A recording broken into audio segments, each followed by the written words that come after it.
Essa aula é sobre a chuva ácida, química ambiental, chuvas ácidas. O termo chuva ácida ele foi usado pela primeira vez por Robert Angus. Ele usou a expressão para descrever a precipitação ácida que ocorreu sobre a cidade de Manchester no início da Revolução Industrial. Abaixo a gente pode ver uma imagem mostrando o que acontece, né, quando os óxidos, o dióxido de enxofre, o óxido de nitrogênio, eles reagem com a água, né, formando os ácidos, que são os poluentes, o ácido nítrico e o ácido sulfúrico, que são derivados principalmente de fábricas, né? Então, toda chuva ela é naturalmente ácida. A água da chuva ela não é completamente pura, né? Estão presentes algumas espécies nas suas formas iônicas, como o sódio, o cálcio, magnésio, potássio, né? Eles provocam alteração no pH. Além disso, o gás carbônico atmosférico ele se dissolve nas nuvens e na chuva, formando um ácido fraco, que é o ácido carbônico, né? Então, aqui a gente tem a reação do gás carbônico, CO2, com a água, que ele vai formar o ácido carbônico. E esse ácido carbônico ele vai se dissociar, liberando o H+, que é um ácido, né? Então, o ácido carbônico ele é fraco, né? Então ele se ioniza parcialmente, liberando esse íon H+ aí, em menor quantidade. Pela estequiometria, a gente vê que ele libera um H+. Então, essa quantidade na atmosfera e nas gotículas de chuva, ela vai alterar o pH, né? Vai se tornar mais baixo, né? Em torno de 5. Enquanto que o normal da chuva é em torno de 5,6. A gente pode ver pela escala do pH, uma chuva normal ela é ácida, né? É 5,6 de acidez. Então, ainda sobre a chuva naturalmente ácida, né? Alguns eventos, como erupções vulcânicas, podem liberar o cloreto de hidrogênio, né? E quando dissolvido em água, o cloreto de hidrogênio ele sofre ionização, ele reage com a água, liberando os íons H+, e cloro, né? Que vai formar o ácido clorídrico. Com isso, ele vai diminuir o pH da chuva. A gente pode ver também aqui um desenho que mostra as reações acontecendo. Quando a chuva ácida se torna um problema, né? Então, o aumento da acidez da chuva é ocasionado pelo aumento das emissões de óxidos na atmosfera, né? O dióxido de enxofre, o trióxido de enxofre, né? E os óxidos de nitrogênio e o óxido nítrico. Na atmosfera, eles são originados pela queima de combustíveis fósseis, que, além de causarem problemas respiratórios aos seres humanos, esses gases vão se combinar com vapor d'água da atmosfera e vão gerar o ácido sulfúrico e o ácido nítrico, que podem ser conduzidos pelas correntes de ar a grande distância antes de se depositarem na forma de chuva. Ou seja, nem sempre a chuva ácida ela vai cair no local que tem a poluição. Às vezes ela vai correr, né? Ela vai ser levada no vento, então no ar, ela vai ser levada para outras cidades, outros países, né? Que fazem limite ali. Então, e aí depois até ela cair, né? Em forma de chuva.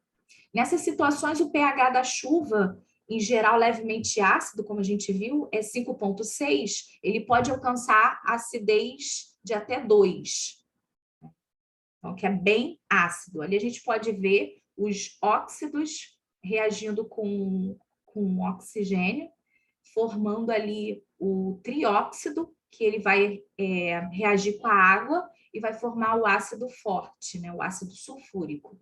E também a reação do ácido nítrico.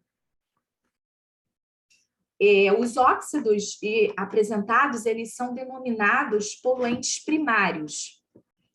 Apesar de serem muito pouco solúveis em água, as reações predominantes na atmosfera o transformam em ácido forte, né, que são muito solúveis em água e precipitam juntamente, causando assim vários problemas ao meio ambiente, às construções civis, à saúde dos seres humanos, animais.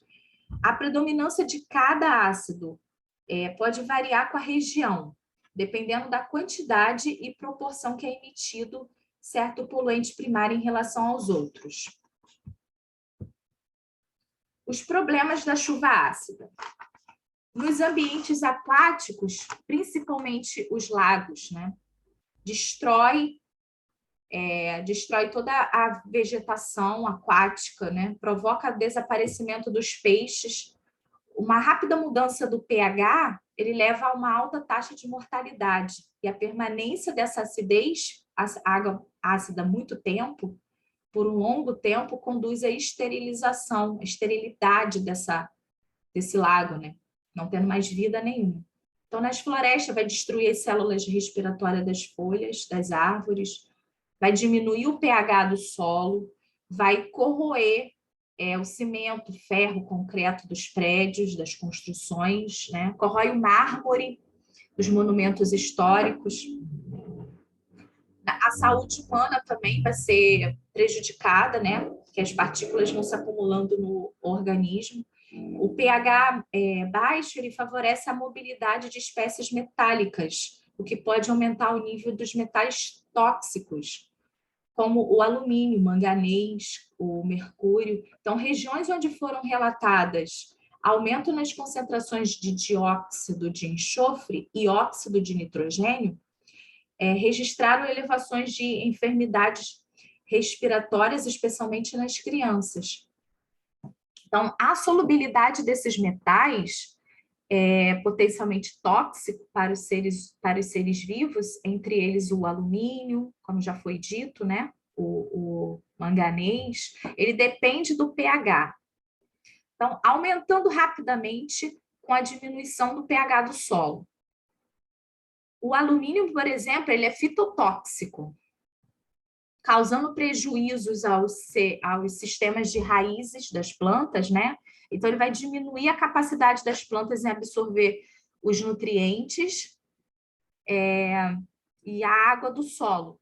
Vai conseguir mais absorver a água, então ela vai afetar o crescimento, né, dessas plantas, das sementes, a decomposição das folhas, né?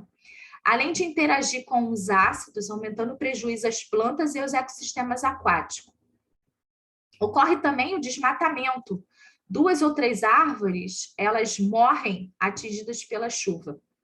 Na realidade, a chuva ácida, ela provoca o enfraquecimento da árvore, matando as folhas e limitando os nutrientes necessários ou envenenando o solo com as substâncias tóxicas que é liberado, né?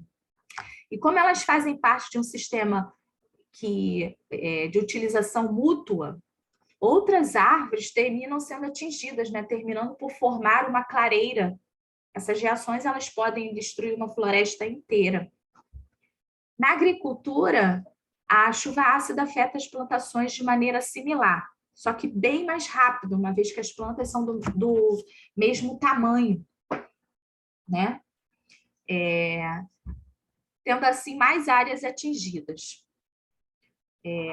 Na água, a chuva ácida tem efeitos devastadores, né? Um lago acidificado, uma represa, eles parecem limpos, né? Cristalinos, mas praticamente ali não contém vida, né? Porque a acidez da água e sua influência na solubilização e na mobilização dos metais tóxicos compromete toda aquela vida aquática.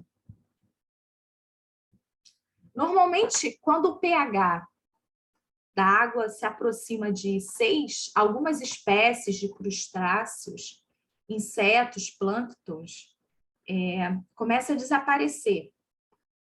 Num pH ali por volta de 5, acontecem variações mais significativas na comunidade planctônica, né? Algumas espécies de musgos e esses plânctons, eles começam a proliferar, iniciando uma crescente perda de algumas populações de peixe, com menor tolerância à acidez. Então, quando o pH fica abaixo de 5, a água já está praticamente desprovida de peixes e o fundo do lago ele fica recoberto com detritos orgânicos. Uma vez que as bactérias em ambientes ácidos têm suas funções prejudicadas, provocando uma redução na taxa de decomposição de matéria orgânica e um consequente aumento de detritos na água. Então, as substâncias tóxicas, elas são conduzidas e produzidas, elas vão contribuir para a mortandade, né, para o envenenamento dos peixes e, consequentemente, para a população, né? A população vai estar comendo, consumindo esses peixes, né, contaminados com esses metais tóxicos e vai ter problema na saúde também, né? Então, a chuva ácida, ela também é responsável pelo processo de degradação de estátuas e monumentos históricos, entre outras construções civis, devido à reação do ácido nítrico e do ácido sulfúrico, né? Com carbonato de cálcio, que é o principal componente da mármore. Então, a gente pode ver as reações, né? A primeira reação ali é a formação do ácido, a formação do sal nitrato de cálcio, né? Que quando o ácido nítrico ele reage com carbonato de cálcio, ele vai originar o sal nitrato de cálcio, né? Que é um sal bem quebradiço, e do ácido carbônico, né? Que vai se converter em água e gás carbônico, sendo liberado na atmosfera. A segunda reação, a gente tem o ácido sulfúrico reagindo com o carbonato de cálcio, né? Que vai formar o sulfato de cálcio, que é o gesso, né? E do ácido carbônico, né? Que se converte em água e gás carbônico. Então, abaixo a gente pode ver as esculturas de mármore, né? E um templo sendo degradado pela ação da chuva ácida, né? Que causa nessas construções. Então, a prevenção. O que pode ser feito para prevenir, né? Para deixar a chuva menos ácida, né? Totalmente um pH bom, a gente já viu que ela não fica mesmo, então ela tem um certo pH. Mas então o que a gente pode fazer? O conhecimento das causas e efeitos da chuva ácida já foram há algum tempo, porém as providências tomadas pelo governo são recentes, né? Então, um controle bem rígido da poluição de dióxido de enxofre, ela está sendo realizada, né? Então, já a poluição de dióxido de nitrogênio, ela vai aumentar, em vez de diminuir com o tempo, ela vai aumentar, né? Então, o que se pode fazer? Purificação do carvão mineral, caldeiras com sistema de absorção desses óxidos, né? Então, um dos métodos mais utilizados nas indústrias e usinas que utilizam carvão como fonte de energia é a remoção de enxofre por meio de sucção dos gases liberados ou reação com o calcário. Então, nesse caso, a captura do enxofre é ainda proveitosa, né, já que há a transformação da poluição em sulfatos, que são de grande interesse para as indústrias. Muitas fábricas elas utilizam filtros e precipitadores eletrônicos em suas chaminés, que são exigidos por lei, né, para reduzir, assim, a emissão de poluentes primários, desses poluentes primários. Então, a tecnologia ela já é muito empregada, como a dessulfurização microbiológica, a dessulfurização via úmida, elas são feitas antes e depois da queima de carvão, ampliando assim o controle das emissões. Atualmente, existem muitas pesquisas relacionadas à retirada do enxofre por meio da tecnologia de hidropirólise, que aumenta a eficiência da dessulfurização. Então, há também alternativas mais sustentáveis, mais viáveis ou menos poluentes, né? Apresentadas em diversos países, inclusive no Brasil, né? Que são amplamente discutidas em encontros internacionais direcionados exclusivamente a essas questões ambientais, né, como investimento em captação de energia, energia limpa, energia renovável, né, ou não poluente, pouco poluente, né, como são as hidrelétricas, eólicas, né, energia nuclear, a solar, investimentos em transportes públicos, né? Então, a gente pode uso de transporte coletivo, né? Utilização de filtros em escapamento de carro para controle de emissões gasosas na atmosfera. Então, veículos com motores mais eficientes, né? Que tem os catalisadores que são responsáveis por filtrar, por, né, transformar esses poluentes que vão para a atmosfera. Então, são algumas coisas que podem ser feitas para reduzir a chuva ácida. Então, é isso. A aula fica por aqui. Espero que tenha sido proveitosa.